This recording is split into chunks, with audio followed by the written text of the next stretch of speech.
संभल स्थित जामा मस्जिद का मामला किसी से छिपा हुआ नहीं है, लेकिन अब इसमें जो बड़ा फैसला सामने आया है वो है मस्जिद में सर्वे को उचित ठहराया गया है। आपको बता दें कि इलाहाबाद हाई कोर्ट ने एक महत्वपूर्ण फैसले में संभल स्थित शाही जामा मस्जिद का सर्वेक्षण करवाने के लिए एडवोकेट कमिश्नर भेजने संबंधित निचली अदालत के आदेश को वैध करार दिया है। अब देखिए, इतना बड़ा फैसला निकलकर सामने आया है तो मैं आपको बता देती हूँ कि कोर्ट ने अपने फैसले में क्या क्या कहा। कोर्ट ने कहा है कि ये मामला सिविल वाद प्लेसेस ऑफ वर्शिप एक्ट 1991 से बाधित नहीं है।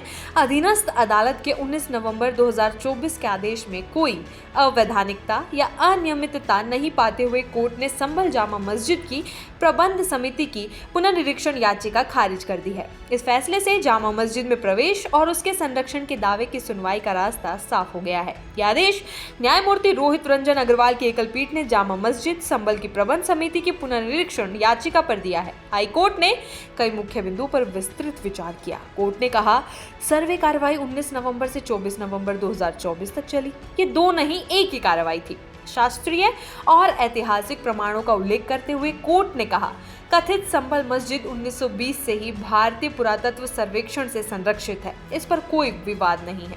मुतवल्ली और ब्रिटिश सरकार के समय स्टेट सचिव के बीच करार से एएसआई को आधिपत्य दिया गया है। उसको मरम्मत संरक्षण का अधिकार है। मुतवल्ली को कलेक्टर की अनुमति बिना निर्माण के संबंध में कुछ भी करने का अधिकार नहीं है। याचिका के अधिवक्ता SFA नकवी की आपत्ति थी कि वाद दाखिल करने की धारा 80 को नोटिस की 2 माह की अवधि पूरी नहीं हुई और पहले ही अदालत ने 19 नवंबर 2024 को वाद पंजीकृत कर लिया और उसी दिन सर्वे कमीशन जारी कर दिया।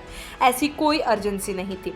विपक्षी हरिशंकर जैन ने ये कहते हुए प्रतिवाद किया कि कथित मस्जिद से धार्मिक चिन्ह मिटाए जा रहे हैं, इसलिए ढांचे के संरक्षण की जरूरत थी। राज्य सरकार के मुख्य स्थायी अधिवक्ता राजेश्वर त्रिपाठी ने कहा, धारा 80 की नोटिस अवधि से पहले वाद पंजीकृत होने पर सरकार को आपत्ति नहीं है। एडिशनल सोलिसिटर जनरल भारत सरकार ने बताया कि एएसआई रिपोर्ट के अनुसार दीवारों पर पेंट की रंगीन मोटी परत ने मूल ढांचे के निर्माण को ढक दिया है। पीठ ने कहा, कोर्ट को नोटिस अवधि की छूट देने का अधिकार है। मस्जिद कमेटी प्राइवेट व्यक्ति है, उसे आपत्ति का अधिकार नहीं है। मस्जिद कमेटी की ये भी आपत्ति थी कि एडवोकेट कमिश्नर भेजने में नियमों की अनदेखी की गई। इस पर कोर्ट ने कहा, विचारण अदालत को साक्ष्य के लिए कमीशन भेजकर रिपोर्ट मांगने का अधिकार है। सर्वे में 4 दिन के गैप पर कोर्ट ने कहा कि सरकार ने स्थिति स्पष्ट की है। 19 नवंबर को भीड़ ने सर्वे पूरा नहीं करने दिया। कुंदरकी चुनाव के कारण पुलिस नहीं उपलब्ध थी। 24 नवंबर को सर्वे पूरा हुआ, इसलिए इसे 2 सर्वे नहीं कहा जा सकता। कोर्ट ने कहा कि याची मस्जिद कमेटी ने स्वयं ही 1904 व 1958 के कानून का सहारा लिया है।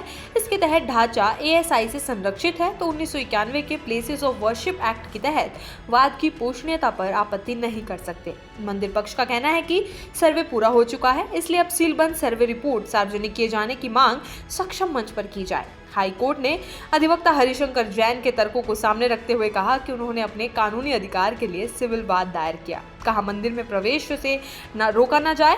जैन ने सतयुग से लेकर कलयुग तक संभल की पौराणिकता का जिक्र किया। कहा, बाबर के समय मंदिर को तोड़ा गया, आईन अकबरी में इसका जिक्र है।